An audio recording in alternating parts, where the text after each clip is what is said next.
ya. Bak burada inanılmaz bir rekabet var. Şşş. Bak.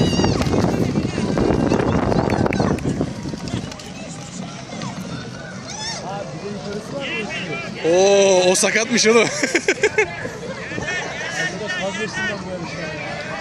Yasemin koş koş koş. Koş koş koş koş koş. Öndesin koş. Üçüncü bitirdin. Üçüncü bitirdin koş. Koş. Yap.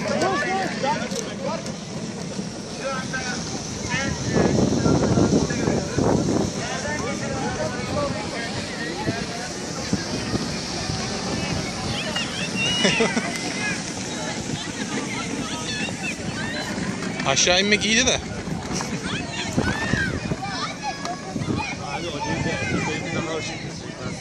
Çok sağlam olacak.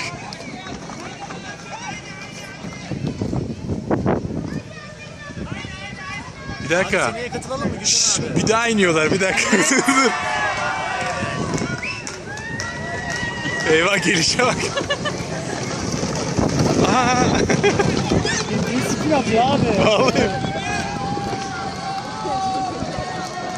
Bu geçen seneden tecrübeli muhtemelen.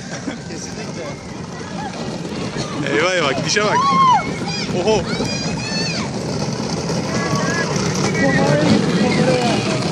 Şşş, lastik kırıldı. Aks kesti. Lan nerede? Gidiyor bak soldaki. Yamuk bir lastik. Aha gitti. Eyvah. Eyvah. Duramadı. Şey vardı ya abi. Adını sen söyle. Araba Tofaş radara giriyor ya. Oradaki bayan da kameraya girdi. Aynen öyle.